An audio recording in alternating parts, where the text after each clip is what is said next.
This is a live picture of Kim Davis coming out of jail for the first time in 5 to 6 days, hugging one of her attorneys there, Governor Huckabee, right behind her there. Let's listen to see if we can hear Kim saying anything. We thank you all for coming. Obviously, we've had a major bonus today to be able to see Kim Davis released. She has been away from her husband and her family for 6 days. She's only been able to visit Joe on one day on Sunday for a brief while through glass. Today they were able to hug each other for the first time in 6 days. And so we want to be able to give Kim some opportunity to go back with her husband Joe and to just rest for the rest of the day. So she won't be making any specific statements to the media today regarding the substance of the case. We will address that later this week. Kim is someone who's loyal to God, and she is loyal to her job and to her people, and she plans to be back at work this week. But I can guarantee you, knowing Kim, she loves God, she loves people, she loves her work, and she will not betray any of those three. She'll do her job good, she'll serve the people as they want her to serve, and she was elected, and she'll also be loyal to God, and she's not going to violate her conscience. So she's released today, and we're certainly rejoicing in her release, but the court order did not resolve the underlying issue, and that issue is Kim Davis has asked for a very simple accommodation. Remove her name and her authority from the marriage certificates. And that's what we've asked from the very beginning. Kim still is asking for that today, and we will continue to ask for that in the future.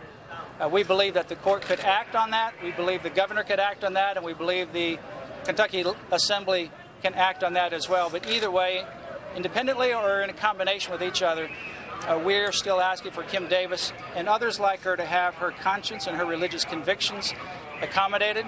Kim's life was drastically changed 4.5 years ago when her mother-in-law had a dying wish for her to go attend church, and she did, and she gave her life to Jesus, and her life has been drastically changed since then. And she is a different woman than she was 4.5 years ago, and that's what really is behind Kim. If you get to know this lady, and I'm sure you will in the next days ahead, because I know a lot of you have wanted to talk to her, and we will make available what we can, respecting her time and her privacy. But if you get a chance to know Kim, she is the most amazing individual who is at peace, even in this jail cell, and she is someone who encourages you when you try to come and encourage her. So, will Ms. Davis authorize deputies to issue same-sex licenses? Kim Davis will not violate her conscience. Ms. Davis, how did it go in the last few days? But will her deputies be able to issue same-sex licenses? That's part of the provision of the judge's order right now. Will she stop her deputy clerk? Kim Davis cannot and will not violate her conscience. Kim, what was it Davis, like in jail these last few days? Can you tell us what it was like for you in jail these last few days? What did you do? All has been well. Was it one weekend? Kim, can you step up close to the mic just to talk about the experience of the last few days? She's going to do that at the appropriate time. Kim has gone through an incredible amount, and today itself has been an emotional day.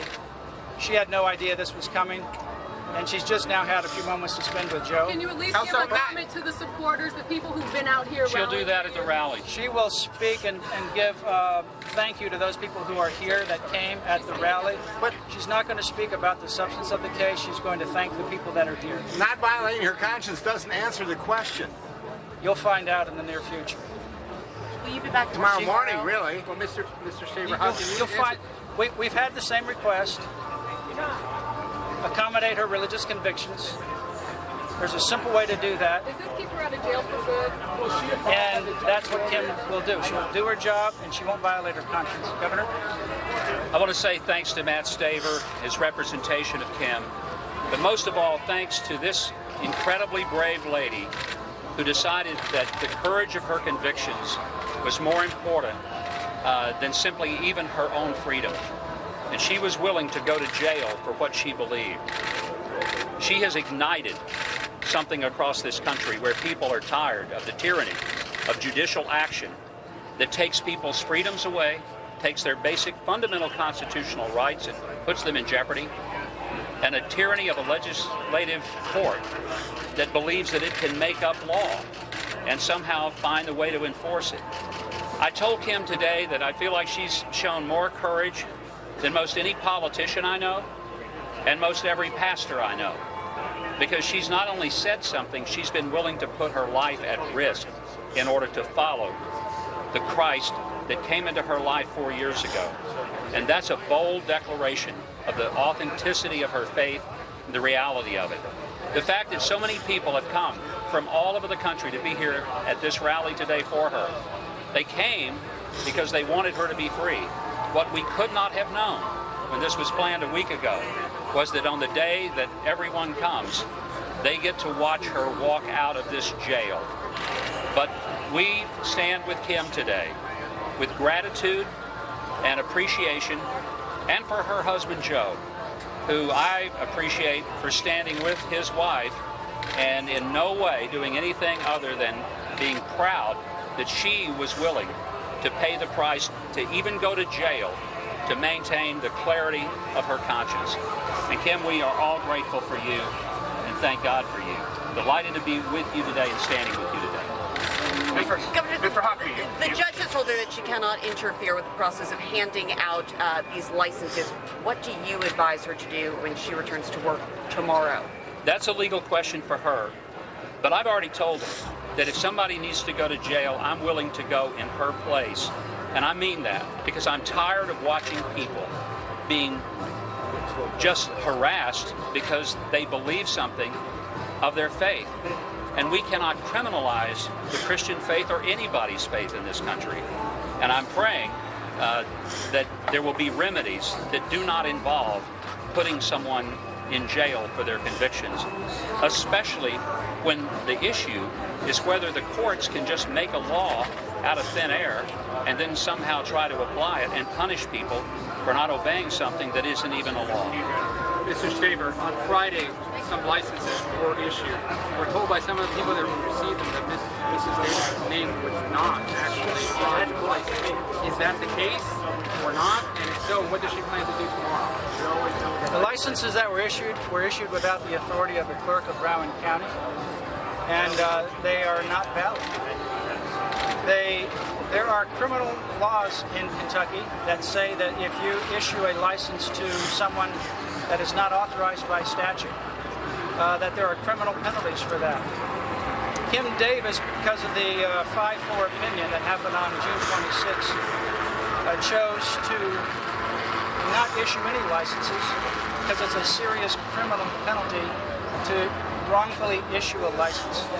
You cannot just voluntarily change the certificate. You cannot issue a license to those that are not authorized under Kentucky law. And the General Assembly has not met to clarify the licenses in Kentucky. So Kim Davis cannot, number one, violate her conscience, but she's going to also follow the Kentucky law, which is a very serious violation for wrongfully issuing a license. Folks, we've got a lot of people waiting in the hot sun. We're going to get her out, meet with Joe. Kim, was it worth it for you? Was it worth it? Yes or no? Thank you, guys. Let me say that Kim will come out at the very end. I know there's a lot of people here that came from Washington State, from parts of Mexico and Texas and around the country, around the Texas-Mexican border, just to say thank you for Kim. She will speak briefly to thank those people who came to support her. As far as further substantive discussion on the merits of the case with media, we will make whatever arrangements that we need to as time goes on this week and next week for Kim to address what she needs to. We'll be having to meet with her as her attorneys to consider the next step. We still have appeals in the process. and Kim plans to return back to work. She's not going to abandon her job or her people, so she'll continue her job. But I can tell you she's been in this jail for 6 days. She's not getting out because she violated her conscience. Her conscience remains clear today as it was when she first walked into these jail cells, and it will remain clear in the future. Thank you very much. Go back. Thank you. Is she back to work tomorrow or when?